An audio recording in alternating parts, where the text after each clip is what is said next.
Hey, Daniel Hall here. Welcome back. So happy that you decided to join me because in today's video, guess what? I am going to talk about probably the most important aspect of selling lots of books. What is it? That is great cover design. We talk about how that can make or break your book big time. Let's jump in right now. Now, before we jump in, I would really appreciate if you could Hulk smash the like button and of course subscribe to the channel if you haven't yet done that, and hit the little bell notification as well so that every time I come out with a brand new video, and I have a list, that's probably that long. Hopefully I didn't get too much, I hope I don't have like a stain there, because I have a list this long of videos that you definitely don't want to miss. Let's jump into great book cover design that sells books right now. There is one thing that you could do for your book that could absolutely increase the sale of your book, and if you don't do this, will decrease sales of your book, and that is having a great cover. I know what I'm about to say is going to be controversial, and I don't care because it's the God honest truth. Your book cover is more important than what is in the book as far as selling the book. Not as important, more important. Yes, obviously, the content of your book has to be great, but your book won't even get a shot unless the cover is great, okay? Unless the cover really, really stands out. So my very first bit of advice with regard to book covers is get a professional designer. Do not try to do this yourself. I mean, you certainly can if you have a design knack, but in my humble opinion, some of the best money you can invest in your book is with a great book designer.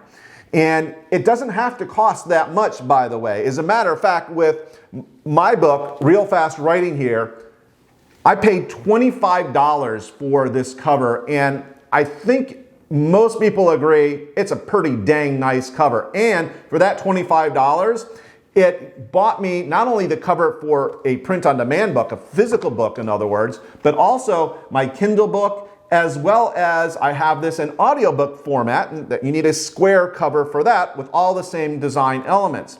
So this does not have to cost very much. So $25 is what I spent on this particular book, and if you can afford that, then you can afford a really pretty good cover. Now, I do want to just say here, I wanted to give you a really good tip for finding great covers or great cover designers. Now, yes, this book is, I'm very proud of it. It's a great book. It's a great cover, all of that. But my cover designer probably has never had one of her books on the New York Times bestseller list. Probably not. Maybe, but I don't think so. So how do you find designers who design at that level? If you're gunning, if you want your book to be on the New York Times bestseller list, your book cover has to look like it belongs on the New York Times bestseller list. In other words, it cannot look homemade and it cannot look all, just amateurish. It needs to look pro. So here's the hack for finding somebody that has done New York Times bestselling covers. And that is go to a book that has been on the New York Times bestseller list, preferably in your genre, and generally, they will post on the cover page who the cover has been done or who did the cover. Usually it'll have a name and often a website or even an email address, and that will be on the inside of your book. And oftentimes, authors will thank cover designers in their acknowledgments as well. So you can find really, really high-end cover designers in this way. Yes, you may end up paying $2,000 or $3,000 or $4,000 for a great book designer at that level. By the way, it may be a good deal less than that as well. So don't let those figures like put you off. Get yourself a great book designer. As a matter of fact, if you have a book and you love your book cover, I would love to hear in the comments who your designer is. That would be awesome. Please put that in the comments for everyone to see and check out. A couple other things I wanted to say about cover design when you are trying to do it yourself, or if you are trying to have a professional do it. There are certain sort of conventions that the human eye likes to see, sort of shapes, if you will. And if you look at some of the best book covers in your genre, you will start to see the same sort of design elements and shape. For example, let's take my newest book here, The Best-Selling Author. This book, a couple things I want to just say about this cover, is it comes in an A shape.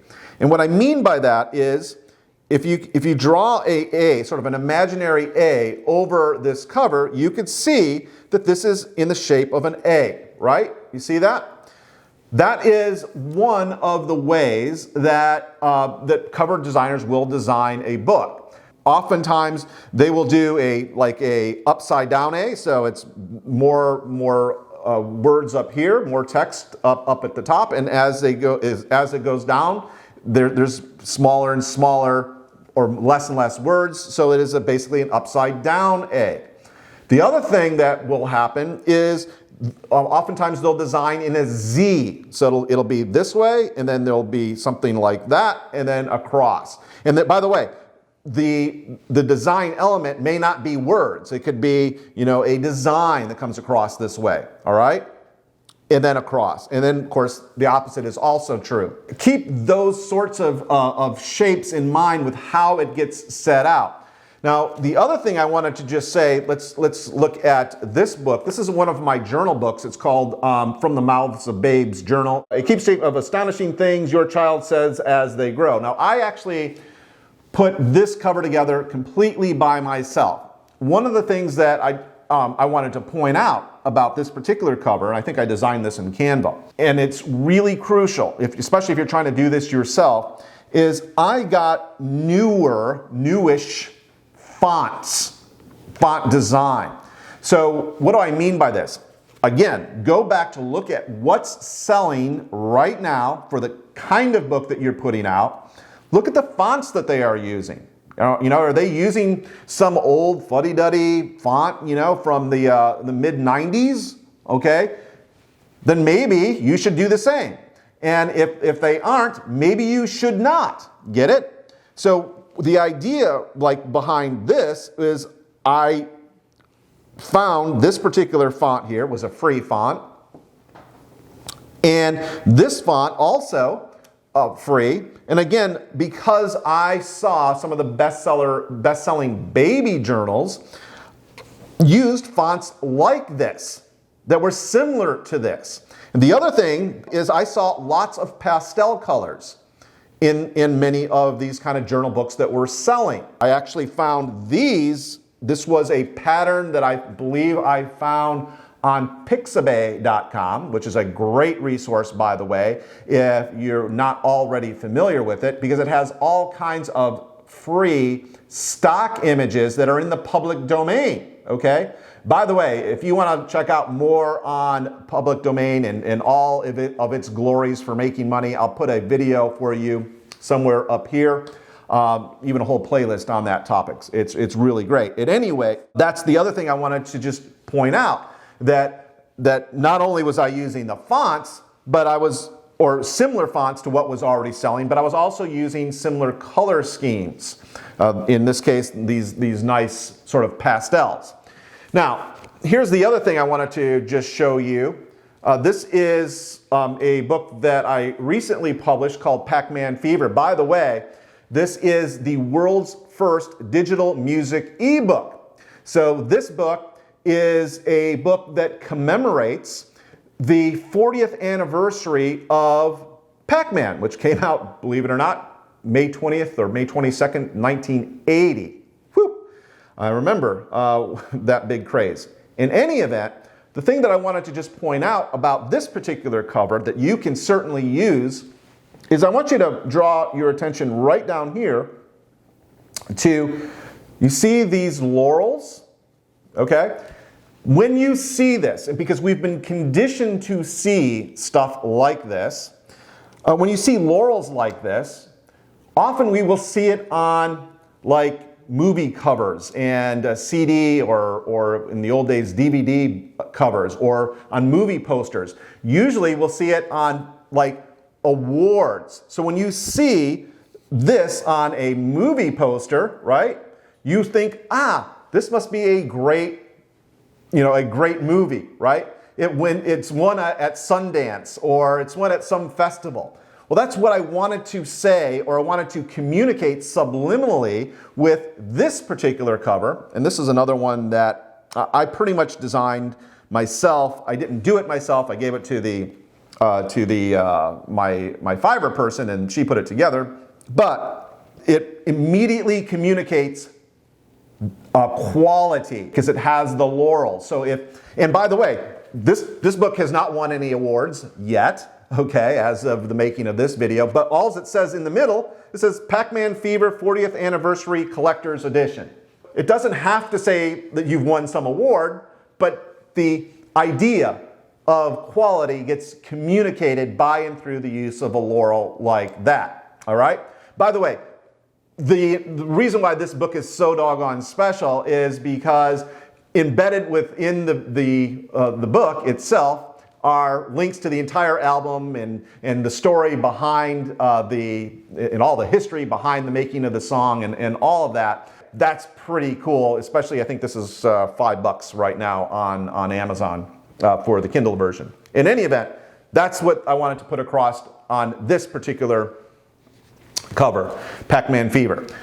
Now let's look at another very, very talented author, Paula Munier. And the thing I wanted to say about this cover, A Borrowing of Bones, Paula is a very talented USA Today best-selling author. And the point that I wanted to make with this particular cover is make sure that your book looks like other books in your genre. And that's what Paula has done, or what her designer has done here. This is a great read. By the way, I commend to you. But it's, again, it fits within the rest of her genre of fiction books. And do not, or ignore that tip at your own peril. Okay, so once again, that goes back to what I said earlier. Make sure that your cover looks like it fits on the New York Times bestseller list in the category where it belongs, right? Not some other category. This would be very, very weird if this were a dog training book, right?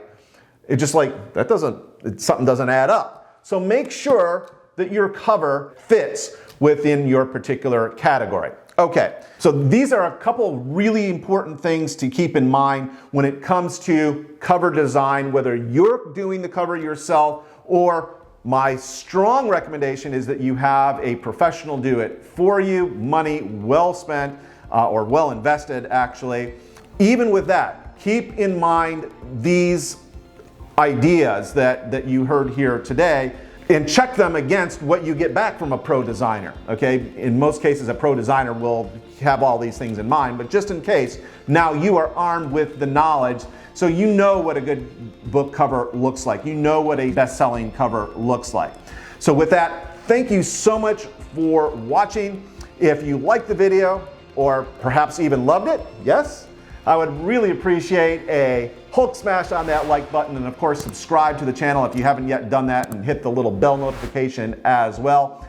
Remember, go out and be the blessing.